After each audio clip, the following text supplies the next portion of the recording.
This story is already posted months ago, but there are a few new updates. Wife's model sister has been flirting with me for 6 years, then tried to kiss me in the garage. When I rejected her, she sent a DCK pic to my office and tried to get me fired. My wife's sister made a pass at me at a recent family gathering and I have no idea what to do. For context, I think my wife Jenna is absolutely gorgeous, but she has some really negative body image issues. This is in large part because of her sister Mary, who is very conventionally attractive, as opposed to Jenna's more unconventional but, emo, striking beauty. Mary was a successful model until a couple years ago and now works in the fashion industry. In our early days of dating, when I would tell Jenna she's beautiful, she would always say, "Just wait until you see my sister." When I did finally meet her family, she would randomly press me for weeks to talk about her sister, whether I thought she was more attractive than her, etc. I always told her the truth, that I think Mary is attractive in a boring way, and that I think my wife is much more beautiful and interesting to look at. She wouldn't let it go until I confronted her about how uncomfortable it made me and asked her what was going on. This is when she told me that she always had a chip on her shoulder about her looks because of being compared with her sister growing up. They fell into the classic smart one/pretty one dynamic their whole lives. She also said Mary had a habit of being flirty with all of her exes, and warned me that it would happen to me eventually. She then started sobbing and begging me to not cheat on her with her sister, to which I forcefully said I would never cheat on her with anyone, let alone her sister. I've been crazy about my wife since day one, and there's literally no woman on earth who could come close to her. I honestly didn't believe her about the flirting at first. I assumed it was just an extension of her insecurity, but I was wrong. Whenever we get together with my wife's family, Mary always finds ways to touch me and make little innuendos/comments about me or my body. It's super uncomfortable for everyone, especially my wife, and I've called her out on it before. She'll cool it for a while but eventually start doing it again. It's been 6 years of this, and every time it happens my wife is upset for days and I have to do a lot of reassuring. On to the current problem. A few days ago we were at my Mill's birthday party, and Mary asked me to help her grab some things from the garage. As soon as we walked into the garage, she turned and pressed me up against the door with her whole body and started trying to kiss me. I immediately pushed her off and asked her what the fuck she was doing. She started giggling and saying she was just doing what we both had been thinking and kept insisting, "You know you want to." I told her she was out of her mind and ran out of there. I went straight to my wife and told her we were leaving. The whole ride home she was asking me what was wrong. I wasn't sure whether to tell her because I knew how much it was going to hurt, but I also thought Mary would probably try to spin it as me making a move on her, so I knew I had to just say it. I told her everything and she cried the whole way home. For the last several days Mary has been calling and texting my wife doing exactly what I thought she would do, even telling my wife that I said she, Mary, was the hottest girl I've ever seen, which I had to assure my wife a million times that I did not and would never say, even though she believes my account of the situation. She's been a complete wreck the last several days. She's hardly eating. She pulls away from my touch when I try to hug her or just hold her hand. She says she feels hideous and disgusting and I don't know what to do. This is the lowest I have ever seen her, and it hurts to see how much she's hurting. I have no idea what to do to help her heal from this. Reddit, what should I do? Update 1. I got a few requests for updates, so here it is. I first want to thank everyone so much for your advice. It was extremely helpful and gave me a lot to think about. I'm especially thankful for the folks that asked me how I was doing. I realized that I have literally never had a chance to check in with myself after these things happen, and I've actually been holding a lot of frustration and resentment about it all. I've been harassed for years and it has either been brushed off or it's been eclipsed by the impact it has on my wife. I don't blame her for it, but this has been a good lesson in me not burying my feelings for the sake of others, even for her. I also want to clarify a couple of things that came up. Several people asked about how my wife's family feels about all this, and I explained in a comment that her parents are toxic and treat Mary as the golden child, even though my wife is a freaking neuroscientist, amazingly talented musician, speaks 3 languages fluently and another 2 conversationally. My wife and her family are seriously the only people who don't seem to understand how exceptional she is. I remember meeting one of my wife's family friends and talking to them about her research, and they said, "Oh wow, her parents just told us she works at a university." Whereas my parents literally introduce her as the family genius to everyone. It makes me so fucking angry to think about how her asshole family has stolen her shine her whole life. She's literally a renaissance woman, but all they care about is looks and money. Some folks ask me why I would ever put myself in a situation alone with Mary given everything she's done. I have no good answers for that other than I never thought she would actually try to do anything. That possibility just didn't exist in my head. I realize now that I should have seen this would happen eventually, and that I should have been less concerned with keeping the peace and more concerned with shutting Mary's shit down before it escalated to this point. Hindsight is 2020. Anyway, onto the update. The night I posted, I told my wife that if she wanted to try to repair her relationship with her sister I would respect that, but that I don't feel comfortable being around her for the foreseeable future. I said Mary has obviously been deeply jealous of my wife her whole life because she is a hollow, ugly person whose entire value has an expiration date while my wife actually has substance. I said that I think her whole family is toxic and has done nothing but put her down her whole life, but that only she can decide whether she still wants them in her life. I also told my wife that while I don't blame her for her emotional reaction, her insecurity is something that she needs to work on for our relationship to be healthy. What Mary did was sexual assault and she's been sexually harassing me for years, but I have consistently put aside my own feelings about this problem because of how it affects her, and that has prevented me from getting the support that I need, too. I told her that her reaction only serves to punish herself and me for her sister's behavior, and there's no reason to give her that kind of power. I also told her something that a commenter said that really resonated with me: the only people who have ever considered her second best are her and her family. Everyone else sees her for who she really is. She was crying the whole time and agreed that she needed to go to therapy to work on her insecurity. We were able to find a therapist who specializes in body image/self-esteem issues to work with her individually, and we're looking for a couples therapist too. My wife sent a message to her parents and sister that explained exactly what happened and told them she would reach out to them if she ever feels ready to repair their relationship. We blocked all of them everywhere, but Mary has of course been spamming my family and our friends with nonsense, claiming I attacked her, I'm a drug addict, I abuse my wife, all kinds of bullshit that, thankfully, nobody believes. My wife is still down in the dumps, but I can see that things are getting a little better. She's eating and sleeping more and she's cuddling with me in the mornings again, which is nice. Now I'm planning a surprise getaway for us this weekend. We're going to one of our favorite places and I'm going to wine and dine her and try to make her feel like the goddamn queen she is. I want to thank you all again for your help. You really helped me understand the severity of the problem, and again, thanks for helping me connect with my own feelings about all this. Y'all are the best. Update 2. First, I want to say that I've gotten so many questions about who Mary is, and I'm just not going to say. Suffice it to say that she's never been household name famous, but she made a living solely on modeling for about a decade from what I understand, so she must have been popular enough that fashion people might know her. I really don't know how that whole world works. But emo, it doesn't matter how many names you drop, you're not famous if you don't have a Wikipedia page. Also got lots of comments that, mostly, jokingly called me a simp, and I can't argue with that. I totally am a simp for my wife. She's the coolest. I hope you all find a love that makes you feel this way. Okay, I think that's it. Here is the actual update. My wife loved the getaway weekend, we had a blast, and by the end of it she said she felt like herself again. For a few days after we got back things were really quiet, so we were hopeful that Mary had finally given up, but I felt uneasy about it all. Many of you warned me that Mary would try to interfere with my work, and while I initially dismissed it, I figured I would reach out to my boss just in case. I've been working at the same company for almost 10 years and she's heard me vent about Mary before, so I didn't have to explain too much. My boss just reassured me that she knows my real character and would let me know if Mary tried anything. As you predicted, Mary did try to contact my boss a couple of days later, and the following is a recounting of what my boss told me. Apparently Mary said that I needed to be fired because I was a predator and claimed to have proof that I assaulted her. My boss said that was a very serious accusation to make and asked Mary to explain what proof she had. Mary claimed there was a camera that caught the whole incident, and my boss asked her to send the video.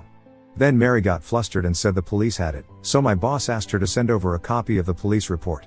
Then Mary said it had a lot of private information in it, so my boss asked her to redact the private information and send it over.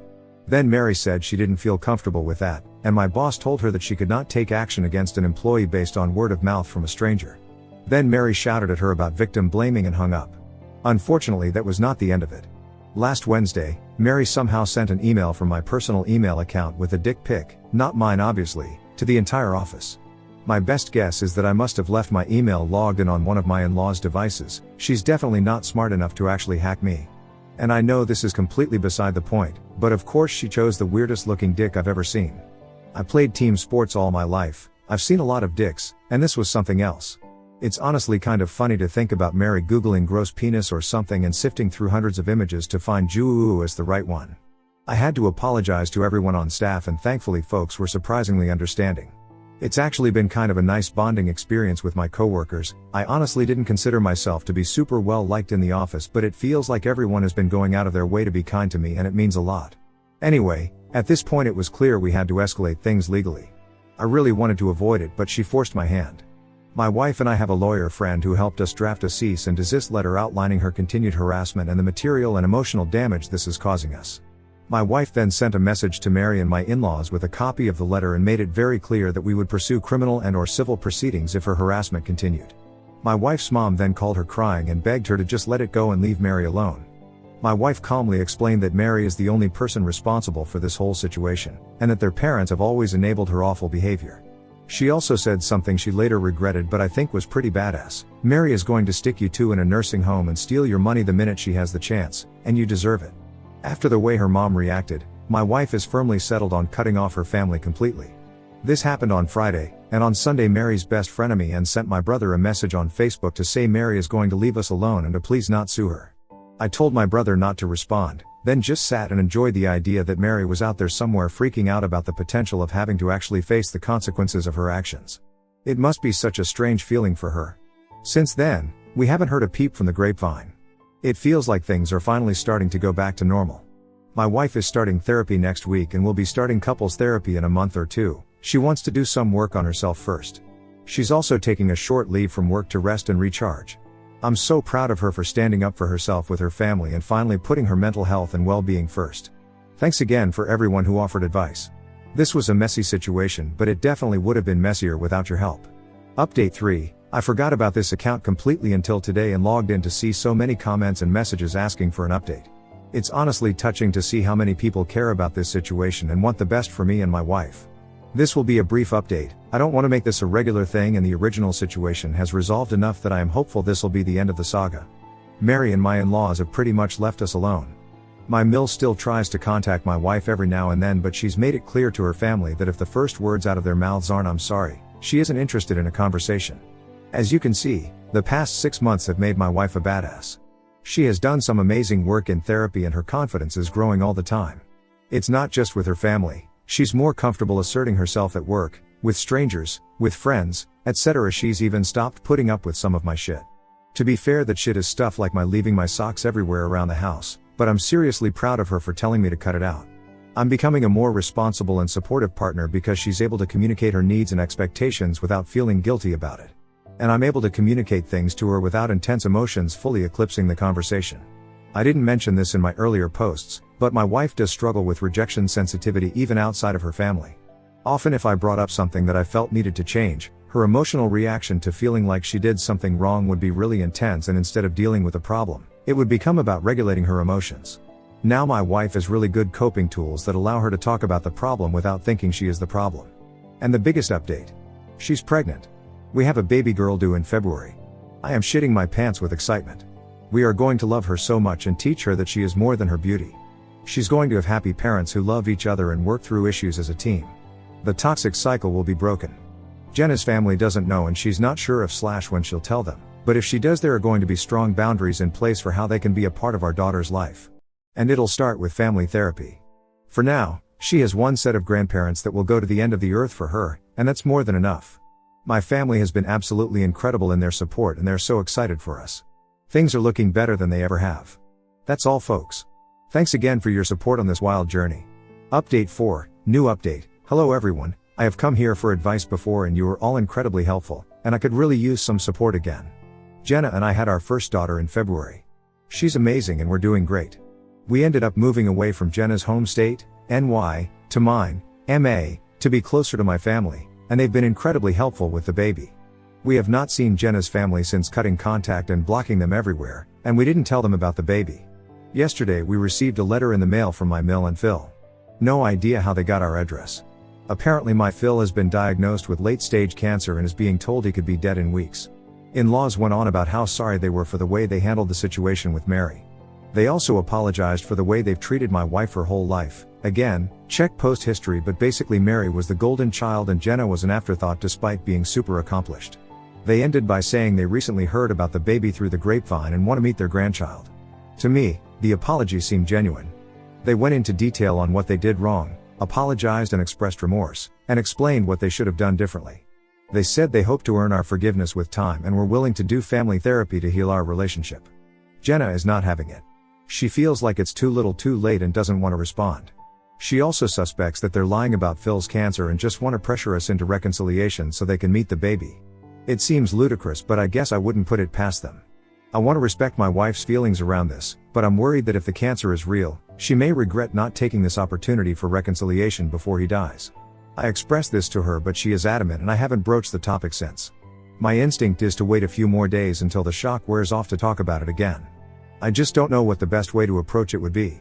I certainly don't want to force my wife to do anything she doesn't want to do, but I feel like she's not thinking clearly about this right now.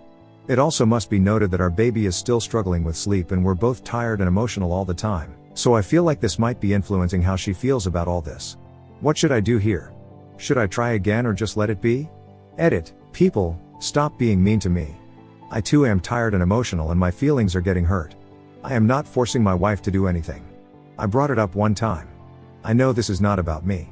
I don't personally care either way, I just want to support my wife. I intend to tell her I am here to listen/talk about it if she wants to, but I fully support her decisions around this. She has a great therapist she trusts and I'll be here to support her however I can. Update 5, new update. Hey everyone. Thanks for the comments on my last post, they were really helpful, some were a little mean, but Reddit is what it is. Things have taken a disappointing turn but we have some answers and we're working through it. First, my wife was right. The cancer story was bullshit. They were just trying to manipulate us. The same night I wrote my last post, I just let my wife know that I was here to listen if she wanted to talk about any of it, but that I would always support her no matter what she decided. She thanked me and I didn't bring it up again. She had her therapy session and afterwards said she wanted to talk. She said she wanted to get more information before making any decisions. She reached out to a trusted mutual connection and asked them to discreetly find out if the cancer was real. They reported back to say my Phil appeared healthy. My in-laws are apparently planning a European vacation for August, and they're telling people we are going with them. Connection was also able to confirm Mary is supposed to go on this trip along with her new boyfriend, much older rich finance guy, shocker, and that my in-laws have not told anyone about what happened with me and Mary last year, they just told people we moved away for work. Obviously, at this point, any possibility of reconciliation was gone. I don't think I've ever seen Jenna angrier than when we found all of this out. Just the utter gall of them lying about something like terminal cancer to manipulate my wife into forgiveness. I'm still amazed they would stoop so low, but it was eye-opening to see comments on my last post talking about how common it is. They even call it Christmas cancer. Some people just have no shame. Jenna decided to write a letter this weekend explaining that she knew they were lying about everything. She told them that they and Mary are essentially already dead to her, she's processed that grief, and recommends they do the same. She also said that if they try to reach out again, the next letter they receive will be from a lawyer. She told me that writing the letter was healing for her, so that's one small thing to be grateful for. We were left wondering who told them about the baby/gave them our address. I'm sure the address is not hard to find with public records, but we have been so careful about the baby. The connection we reached out to didn't even know about her until Jenna called. We like/trust them, just didn't want to take any chances of it getting back. We went over for dinner at my parents' place a couple of days ago and Jenna started telling them about what happened. I noticed my mother averting eye contact and my heart sank into my stomach. I asked her if she had been the one to contact them, and she just started bawling, saying she couldn't imagine never knowing her own grandchildren and just wanted us to heal and be a family together. My dad had no idea she had reached out and was shocked and disappointed in her as well. I went absolutely ballistic while Jenna sort of just shut down and got this blank look on her face. I can't remember half of the things I said, but I ended by saying she would now know what it's like to not have access to her granddaughter, just like my in-laws. We took the baby and left right away, ignoring calls/texts from them and eventually my siblings. So now we're both feeling betrayed and heartbroken. Never in a million years did I think my mother would violate our trust like that. We're so close. She loves Jenna and the baby so much. My family knows exactly what happened with the in-laws, she can't claim ignorance. Obviously we're taking a lot of space from them, but funnily enough, Jenna is advocating for us to not be too hasty in cutting them off. She feels like my mom was not acting maliciously and is open to giving her a second chance, especially given she's been nothing but supportive of me/my wife until this. Somewhere down there I know she's right, but it's too fresh and I'm still so angry. We've asked for space from my family and they're being respectful about it. We'll take the weekend to cool down before we figure out next steps together. Thankfully we have this cute little chubby grub in our house that giggles and makes silly sounds, so it's hard to stay super upset or in your head about anything for too long. I know it's going to be a hard road rebuilding trust with my mom, but I feel somewhat hopeful that things will be okay in the long run. Thanks again for your help.